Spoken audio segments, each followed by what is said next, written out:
ভাঙড়ের পর্যবেক্ষক তথা ক্যানিং পূর্বে তৃণমূল বিধায়ক শওকত মোল্লা হুঁশিয়ারি দিয়ে কি বলেছিলেন শোনাবো।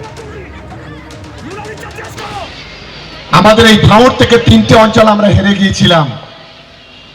আমাদের সরকার সেই 3টে অঞ্চলের ঘরটাকে পুরোপুরি বন্ধ করে দিয়েছে। দাদার খাবে আর মামার গাইবে, বলবে ওটা মমতা বন্দ্যোপাধ্যায়ের বাবার টাকা।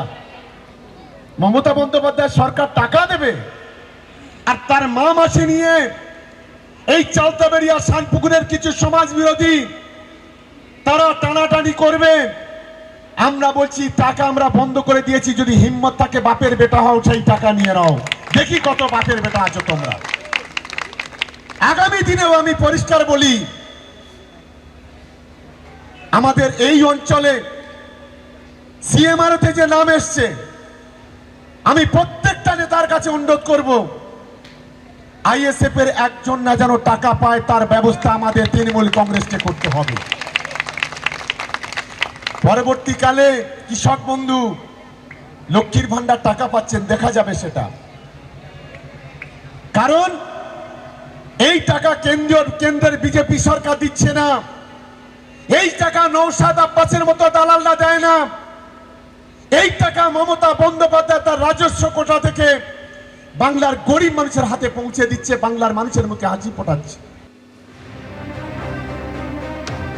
শওকত মোল্লা হুঁশিয়ারি দিয়েছিলেন, কিন্তু দুদিন আগেই বলেছিলেন ভাঙড়ের 3টে জায়গায় তারা জিততে পারেননি এবং সেখানে কিন্তু একেবারে আবাসের টাকা বন্ধ করে দিয়েছেন।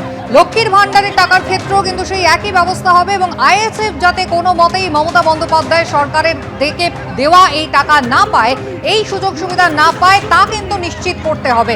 আর এর প্রেক্ষিতে একেবারে বাংলা আবাস যোজনা যেখানে বাড়ি বাড়ি গিয়ে সমীক্ষা করা হচ্ছে, সেখানে উদ্দেশ্য প্রণোদিতভাবে শুধু তৃণমূল কংগ্রেস কর্মীদের বাড়িতে গিয়েই এই সমীক্ষা হচ্ছে। আইএসএফ এর যারা সত্যিকারের প্রাপক তারা বঞ্চিত হচ্ছেন, এই নিয়ে আইএসএফ এর কর্মী সমর্থকরা তারা বিক্ষোভ দেখান। কি বলছেন এই প্রসঙ্গে বিরোধী দলনেতা, দেখুন। ময়নাতে 2টো অঞ্চলে বন্ধ করেছিল, 2টো বিজেপি পরিচালিত অঞ্চল বাগচা এবং গজিনা। হাইকোর্টে এসেছিলাম, কান মুড়ে টাকা আদায় করে নিয়ে গেছি।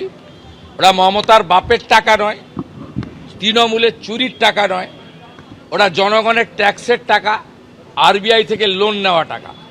ময়নার বাগচা গজিনাতে যা হয়েছে, যদি ভাঙড় 2 নম্বর ব্লকের 3টে অঞ্চলে এই সরকারি ভাতা পাওয়া লোকেদের অর্থ আটকে থাকে, আমার সঙ্গে যোগাযোগ করুন।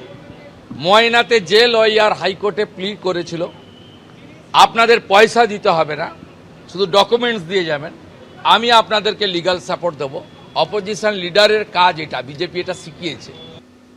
এবিপি আনন্দ, এগিয়ে থাকে, এগিয়ে রাখে।